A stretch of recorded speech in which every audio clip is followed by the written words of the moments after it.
Assalamualaikum warahmatullahi wabarakatuh. Perkenalkan, nama saya Magfiratin Nisa SPD, calon guru penggerak angkatan 10 dari Kabupaten Lamongan. Di sini saya bersama dengan Ibu Kepala SLB Negeri Lamongan, Ibu Fetra Rahma MPD. Assalamualaikum Ibu. Waalaikumsalam, Riswa. Hari ini kita akan melaksanakan kegiatan wawancara terkait proses pengambilan keputusan berbasis nilai kebajikan. Pada kesempatan kali ini, Ibu, saya ingin mengajukan beberapa pertanyaan kepada Ibu terkait proses pengambilan keputusan berbasis nilai kebajikan. Bersedia nggak Ibu? Insya Allah nanti kalau saya bisa menjawab, saya akan jawab dengan sebaik-baiknya. Untuk pertanyaan nomor 1, selama ini bagaimanakah Ibu dapat mengidentifikasi kasus-kasus yang merupakan dilema etika atau bujukan moral? Baik Bu Niswa, terima kasih. Untuk pertanyaan yang pertama ini memang kita harus berhati-hati ya. Kita harus bisa mendefinisikan antara dilema etika dan bujukan moral. Karena ini ada dua kasus yang mana kalau dilema etika ini adalah benar versus benar. Kalau bujukan moral adalah salah versus benar gitu. Untuk yang pertama dahulu, kita harus memilah-milah mana masalah itu yang masuk dalam kategori dilema etika. Jadi saya harus memberikan suatu keputusan yang kedua-duanya ini memang benar, tapi harus diambil yang paling benar gitu. Nah, contohnya yang terjadi ini adalah tentang kedisiplinan peserta didik kita yang jarang masuk kelas, jarang masuk ke sekolah. Nah, ketika ini ditelisik, ternyata memang ada faktor yang mempengaruhi kenapa sampai siswa kita ini jarang masuk sekolah. Yang pertama ternyata rumahnya jauh, siswa. Di samping rumahnya jauh, juga ibu bapaknya ini sedang sibuk bekerja, sehingga tidak ada yang mengantarkan putra-putrinya ini untuk ke sekolah. Jadi benarnya sekolah itu benar. Terus yang kedua, mencari rezeki untuk menghidupi anak ini juga suatu kebenaran. Nah, ketika anak ini tidak masuk sekolah, otomatis ketika kenaikan kelas, nah ini kan juga menghambat dari standar kelulusan ya, karena salah satunya standar kenaikan kelas, salah satunya adalah persentase di absensi siswa itu adalah berapa persen anak itu rajin masuk sekolah. Nah ini kan harus dilihat dulu. Oh ternyata memang faktornya anak ini tidak masuk sekolah karena satu, rumahnya sangat jauh. Yang kedua, bapak ibu masih sibuk bekerja sehingga tidak ada yang mengantarkan. Terus kemudian untuk yang satunya disertai dalam etika apa tadi? Bujukan moral ini adalah ketika anak ini memang melanggar peraturan yang ada di dalam kelas atau aturan di sekolah, misalnya tidak memakai seragam sekolah sesuai dengan hari yang ditentukan, tidak memakai atribut, kemudian berkelahi di dalam sekolah. Ya jelas ini adalah suatu permasalahan yang harus diselesaikan sesuai dengan peraturan atau kebijakan yang berlaku di sekolah. Begitu Bu Niswa. Baik Ibu, pertanyaan yang kedua yakni selama ini bagaimana Ibu menjalankan pengambilan keputusan di sekolah, terutama untuk kasus-kasus di mana ada dua kepentingan yang sama-sama benar atau yang sama-sama mengandung nilai kebajikan. Baik, terima kasih Bu Niswa. Langkah yang saya ambil, langkah-langkah yang bertanya ketika memutuskan satu keputusan dari dua permasalahan atau dua kepentingan yang sama-sama benar begitu. Yang pertama, kita tidak bisa saya memutuskan sendirian ya, tidak bisa. Jadi saya memiliki partner, memiliki tim begitu ya, memiliki tim yang dalam hal ini adalah Wakasek atau wakil kepala sekolah.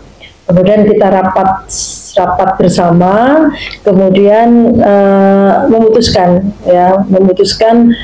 keputusan yang terbaik, yang terbenar ini adalah keputusan yang tidak merugikan dari salah satu kedua unsur tersebut. Yang pertama, kita berkoordinasi rapat dengan tim, dalam hal ini adalah Pak Kasek saya. Gitu. Lanjut pertanyaan nomor 3 ya Ibu. Ya. Bagaimanakah langkah-langkah atau prosedur yang seperti apa yang biasa Ibu gunakan selama ini Bu? Baik. Prosedur atau langkah-langkahnya ketika menghadapi suatu permasalahan kemudian memutuskan begitu. Yang pertama kita harus melihat siapa yang terlibat, aktor yang terlibat dari permasalahan itu siapa. Kita aktor, kemudian aktor yang terlibat, kemudian kita mengumpulkan fakta-fakta dari permasalahan itu. Setelah mengumpulkan fakta, kita berkoordinasi dengan tim. Ya, tim itu bermanfaat sekali karena nanti akan merupakan masukan-masukan pengumpulan dari fakta-fakta tersebut. Setelah itu kita menggunakan satu kajian teori. Setelah itu kita mengambil keputusan. Seperti itu, Bu Niswa. Baik Ibu, untuk pertanyaan selanjutnya yaitu hal-hal apa saja yang selama ini Ibu anggap efektif dalam pengambilan keputusan pada kasus-kasus dilema etika? Baik, hal-hal yang efektif yaitu yang pertama jelas kita harus bermusyawarah. Musyawarah ini sangat penting. Nah, setelah itu kita melibatkan tim tadi. Kembali lagi pertanyaan ini jawabannya juga sama dengan pertanyaan sebelumnya, efektif itu tadi.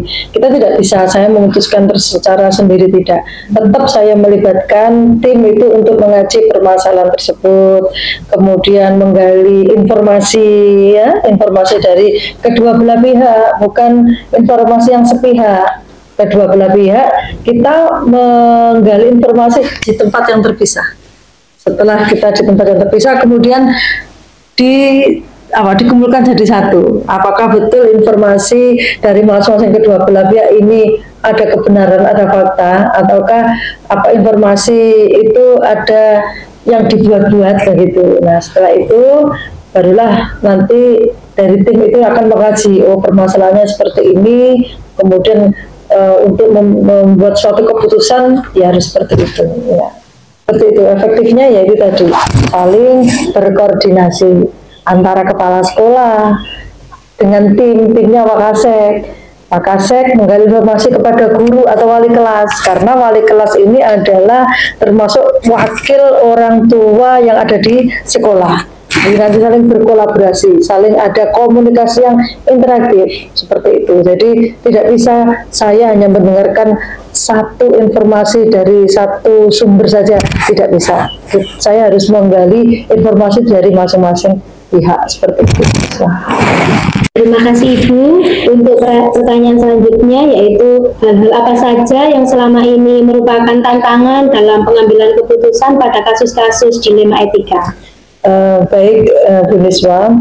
Jadi memang setiap ada permasalahan, setiap ada kasus, dan setiap kali kasus itu harus dipecahkan, harus diselesaikan, pasti ada tantangan di dalamnya. Tantangan yang terbesar itu adalah ketika keputusan itu sudah bulat. Tantangan kami ini adalah ada dari pihak yang lain itu kurang terima, tidak menerima tentang keputusan yang sudah dibuat seperti itu. Nah, intinya kita harus meyakinkan kepada kedua belah pihak dengan fakta yang ada. Nah, jadi memang menggali informasi itu sangat penting, dan itu juga tidak boleh dari satu sumber saja. Dari beberapa sumber, fakta itu sangat penting untuk menentukan sebuah keputusan yang terbaik. Itu sumbernya adalah dari fakta. Nah, ketika ada unsur, kenapa sampai ada tantangan tidak puas dan tidak terima?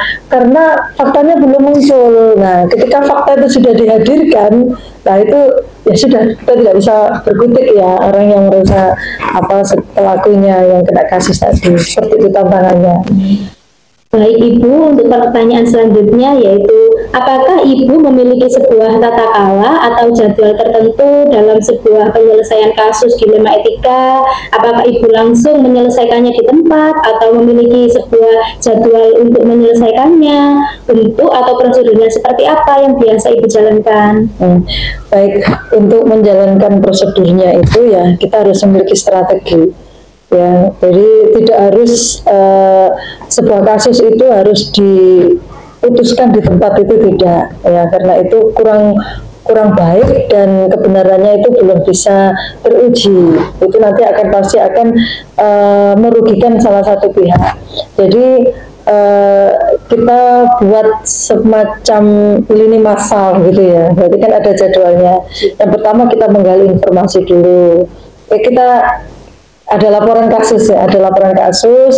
Kita menerima. Yang pertama kita menerima, tapi tidak langsung kita terima sepenuhnya. Adanya kasus yang terjadi ini dilatar belakangi apa, dan kita harus menggali informasi ya, latar belakangnya seperti apa, kemudian dihadirkan masing-masing saksi. Jadwal kedua misalnya kita menghadirkan masing-masing saksi dari kedua belah pihak kubu. Nah, setelah ada informasi dari dua belah pihak kubu, dan kita menggali informasi di tempat yang berbeda. Nah, setelah itu kemudian kita satukan, kita pertemukan untuk jalan damai, misalnya gitu. Nah, ternyata ketika di lini masa yang ketiga itu masih belum ada titik temunya, misalnya masih jalan buntu, nanti ada tahapan lagi ya, kita datangkan lagi dengan pihak yang lebih berkompeten. Misalnya saya kurang kewalahan nih, dan saya harus punya tim lagi atasan saya konsultasi ke atasan saya selaku ini adalah kepala cabang dinas misalnya, untuk menyelesaikan permasalahan ini. Nah, setelah itu kembali lagi, kemudian dikumpulkan kembali. Nah, yang jelas tetap ada tata caranya atau tata kalanya ya tadi ya, dan juga ada strateginya. Tidak diselesaikan di tempat seperti tukang becak saja langsung diselesaikan di tempat. Kita lembaga pendidikan harus sesuai dengan prosedur. Agar apa? Agar menyelesaikan permasalahan itu secara bijaksana, secara tepat, tidak merugikan kedua belah pihak, dan juga bukan seperti jargonnya Pegadaian, mengatasi masalah tanpa masalah. Terima kasih Ibu. Untuk pertanyaan selanjutnya, yaitu adakah seseorang atau faktor-faktor apa yang selama ini mempermudah atau membantu Ibu dalam pengambilan keputusan dalam kasus di Lima Etika Bu? Baik, terima kasih Bu Niswa. Untuk pertanyaan selanjutnya akan saya jawab. Jadi adakah faktor yang mempermudah gitu ya ketika saya mengambil sebuah keputusan? Ada. Jadi dalam mengambil keputusan, saya selaku kepala sekolah tidak bisa membuat keputusan yang bersumber yang tunggal dari saya, tidak. Jadi saya memiliki partner, saya memiliki tim. Dalam hal ini adalah wakasek saya, wakil kepala sekolah. Inilah yang dijadikan tim baik selama ini dalam memutuskan atau memecahkan sebuah permasalahan. Baik, untuk pertanyaan selanjutnya, yaitu dari semua hal yang telah Ibu sampaikan, pembelajaran apa yang dapat Ibu petik dari pengalaman Ibu dalam mengambil keputusan di Lima Etika Bu? Baik, pembelajaran yang dapat kita ambil dari masalah-masalah yang selama ini terjadi di sekolahan dan juga dalam mengambil keputusan, yang pertama adalah kita menggali informasi dahulu, ya toh? Kita menggali informasi secara benar, siapa aktor yang terlibat di dalam permasalahan tersebut. Kemudian yang kedua adalah kita melibatkan tim untuk sebagai saran atau masukan untuk mengambil keputusan. Yang ketiga, kita menyelesaikan masalah itu dengan suasana kekeluargaan. Suasana kekeluargaan ini sangat penting. Karena apa? Karena permasalahan ini tidak bisa kita tangani dengan cara arogan, tidak akan mampu. Kita buat suasana secara kekeluargaan sehingga kedua belah pihak, kedua belah yang membuat permasalahan ini akan sama-sama terbuka dan juga akan sama-sama menyadari apa yang sudah dilakukan ini adalah sebuah apa permasalahan yang harus segera diselesaikan. Terus yang ketiga, memberikan nasihat, memberikan motivasi agar agar di masa depan mereka ini akan berubah menjadi lebih baik lagi dan berkomitmen tidak mengulangi lagi permasalahan-permasalahan tersebut. Seperti itu.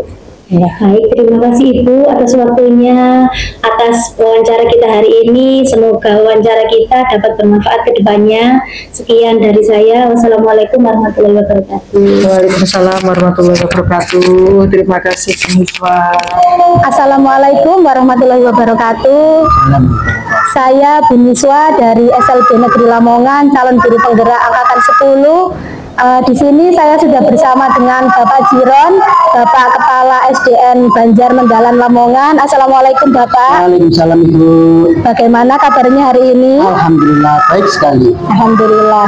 Hari ini kita akan melaksanakan wawancara gitu Pak, terkait proses pengambilan keputusan berbasis nilai-nilai kebajikan. Saya mohon izin untuk bertanya beberapa pertanyaan kepada Bapak. Jenengan bersedia nggih, Pak? Monggo. Nggih. Langsung saja bisa kita mulai nggih, Pak? Bisa. Untuk pertanyaan yang pertama yaitu selama ini bagaimana Bapak dapat mengidentifikasi kasus-kasus yang merupakan dilema etika atau bujukan moral, Pak? Baik Ibu, untuk mengidentifikasi kasus-kasus yang tergolong dilema etika atau bujukan moral, biasanya saya begini. Ketika kasus tersebut itu merupakan kebenaran melawan kebenaran, maka kasus tersebut adalah kasus dilema etika. Tetapi ketika di situ ada pertentangan antara kebenaran melawan tidak benar atau melawan hukum, maka kasus tersebut termasuk bujukan moral. Begitu. Lanjut. Lalu pertanyaan yang kedua, selama ini bagaimana Bapak menjalankan pengambilan keputusan di sekolah Bapak, terutama untuk kasus-kasus di mana ada dua kepentingan yang sama, benar atau sama-sama mengandung nilai kebajikan Bapak? Nah, untuk menjalankan sebuah keputusan di mana dua-duanya ada kebenarannya, yang pertama yaitu saya lakukan adalah bagaimana saya mengukur seberapa besar kepentingan dari kasus tersebut. Misalnya kepentingan untuk pribadikah atau kepentingan untuk golongan dan kepentingan untuk lembaga. Tentunya saya akan memprioritaskan kepentingan untuk orang banyak, dalam ini adalah lembaga. Yang kedua, juga saya memperhatikan bagaimana keputusan tersebut di dalam jangka pendek dan jangka panjang. Kalau misalnya keputusan tersebut itu harus benar-benar dilakukan untuk jangka yang sangat panjang, maka harus dilakukan dengan hati-hati dan penuh konsentrasi. Yang ketiga, juga ketika saya menjalankan keputusan, maka harus memperhatikan dampak dari keputusan tersebut. Saya yakin setiap pemimpin ketika mengambil keputusan itu akan memberikan dampak positif sehingga menimbulkan kemajuan bagi lembaga yang dipimpinnya. Begitu. Pertanyaan selanjutnya, langkah-langkah atau prosedur yang seperti apa yang biasa Bapak lakukan selama ini, Bapak? Sebenarnya saya tidak saklek begitu Bu ya untuk langkah-langkah, fleksibel aja, karena kalau saklek itu biasanya kadang-kadang tidak menghasilkan keputusan yang baik. Nah, untuk langkah-langkah atau prosedur biasanya yang pertama saya lakukan adalah mengidentifikasi Bu kasus tersebut, kemudian yang kedua mengumpulkan fakta-fakta. Fakta-fakta itu bisa dengan melalui mungkin observasi, mungkin wawancara atau bukti yang lain. Kemudian setelah fakta terkumpul, saya mengadakan pengujian biasanya. Uji kasus tersebut, apakah kasus tersebut termasuk kasus yang melanggar hukum atau tidak, apakah kasus tersebut harus dipublikasi atau tidak, itu pengujian. Kemudian yang terakhir, ketika diuji, diputuskan, kemudian dievaluasi, dan direfleksikan hasilnya. Tujuannya adalah agar keputusan di masa yang akan datang akan semakin menjadi baik dan berpihak pada murid serta pada semua stakeholder di lembaga sekolah kami. Begitu nih Bapak ya. Lalu hal-hal apa saja yang selama ini Bapak anggap efektif dalam pengambilan keputusan pada kasus-kasus dilema etika? Hal yang menurut saya efektif adalah bagaimana keputusan yang saya ambil ini bisa diterima oleh semua pihak. Artinya, kalau keputusannya itu ada pihak-pihak yang merasa tersakiti, ada pihak-pihak yang merasa tidak enak atau keberatan begitu ya, maka berarti keputusan saya itu dianggap sebagai tidak efektif. Tetapi ketika keputusan saya itu tidak merasa keberatan, kemudian semuanya menerima demi kemajuan sekolah, maka itu merupakan hal efektif bagi saya. Gitu. Kemudian hal-hal apa saja yang selama ini merupakan tantangan dalam pengambilan keputusan pada kasus-kasus dilema etika, Bapak? Setiap kehidupan pasti ada tantangan itu ya. Panjenengan sebagai guru penggerak ada tantangan, saya sebagai pimpinan sekolah di sini ada tantangan lah. Untuk tantangan ketika menghadapi kasus-kasus yang dilema etika sebenarnya adalah bagaimana kita berkomunikasi yang intens dan berinteraksi dengan wali murid. Mohon maaf, kebetulan di sekolah kami ini kan rata-rata wali muridnya itu kalau di tingkat dari ekonomi ya menengah ke bawah, dari pendidikan juga mungkin kurang. Jadi tantangan bagi saya bagaimana mengkomunikasikan hasil keputusan sekolah kepada wali murid, sehingga ketika kita komunikasi dengan baik, ketika kita interaksi dengan baik orang dengan wali murid, maka insya Allah itu adalah sebuah hal yang bisa menjadikan sekolah kita menjadi dipercaya, dan semoga juga tenaga pendidik di sekolah kita itu berkomitmen untuk semuanya itu. Begitu nih Bang. Iya. Lalu apakah Bapak memiliki sebuah tata kelola Bapak atau jadwal tertentu dalam sebuah penyelesaian kasus dilema etika? Nah, apakah Bapak langsung menyelesaikannya di tempat atau memiliki sebuah jadwal tertentu untuk menyelesaikannya? Bisa bentuk atau prosedur apa yang biasa Bapak jalankan? Biasanya kalau saya mau menyelesaikan sebuah masalah itu melihat urgensitas atau bagaimana ketika ada suatu masalah atau kasus yang urgent yang harus diselesaikan pada hari itu, maka akan selesaikan hari itu. Jadi intinya tidak ada penjadwalan rutin begitu Ibu, karena kalau kasus-kasus yang harus segera ditangani, maka kalau tidak dilaksanakan atau ditunda-tunda, maka nanti bisa menyebabkan kedepannya itu tidak baik buat lembaga. Begitu nggih. Lalu adakah seseorang atau faktor-faktor apa yang selama ini mempermudah atau membantu Bapak dalam pengambilan keputusan dalam kasus-kasus dilema etika? Yang pertama faktor dulu. Yang mempermudah saya adalah di sini selain pimpinan sekolah juga ada tenaga kependidikan. Nah, ini sangat membantu. Mereka betul-betul berkolaborasi, saling mengingatkan, saling memberikan masukan, sehingga ketika keputusan sekecil apapun dengan adanya kolaborasi insya Allah akan dipertanggungjawabkan ke depan. Kemudian katakanlah kalau misalnya ditanya siapa pihak yang terlibat, banyak sekali Ibu ya. Di antaranya tadi satu saya sebutkan guru dan tenaga kependidikan. Kemudian kalau misalnya itu hubungannya dengan peran serta masyarakat, kebetulan kita sudah punya MOU dengan pihak kelurahan. Jadi kelurahan itu siap di setiap waktu ketika kita misalnya ada kegiatan, misalnya ada sesuatu yang harus berhubungan dengan kelurahan, Bapak Lurah dan perangkat makannya siap membantu kita, sehingga apa? Dengan begitu semua kasus, semua program di sekolah bisa berjalan seiringan begitu. Baik, dari semua hal yang telah disampaikan Bapak, pembelajaran apa yang dapat Bapak petik dari pengalaman Bapak mengambil keputusan dilema etika? Pengalaman saya adalah berkaca dari apa yang ditanyakan, bahwa pengalaman adalah guru yang terbaik bagi saya. Tanpa pengalaman maka seseorang itu tidak menjadi sukses. Tanpa pengalaman seseorang itu akan ibaratnya kosong gitu ya. Jadi pengalaman-pengalaman mengambil keputusan ini akan saya jadikan pengalaman yang berharga. Dan ketika pengalaman berharga itu akan saya jadikan sebagai pengalaman juga, maka implikasinya apa? Dalam diri saya sebagai seorang pemimpin akan semakin kuat dan akan semakin tidak ragu untuk mengambil keputusan. Karena saya berprinsip pada seperti begini, ketika ada aksi, maka pasti ada reaksi. Jadi pengalaman itu saya tidak takut dengan apa yang sudah saya putuskan. Yang penting tujuan saya, niat saya adalah untuk memajukan sekolah, memajukan lembaga, dan tentunya yang paling penting adalah keberpihakan pada murid. Begitu Ibu. Baik, luar biasa Bapak. Terima kasih. Sekian wawancara kita pada pagi hari ini. Semoga dapat bermanfaat untuk sekolah dan juga untuk peserta didik di sekolah ini. Ya, sama-sama saya doakan juga Ibu dalam pelaksanaan CGP ini lancar dan lulus sehingga bisa menggerakkan komunitas di sekolah panjenengan. Amin. Terima kasih Bapak. Assalamualaikum. Waalaikumsalam warahmatullahi wabarakatuh.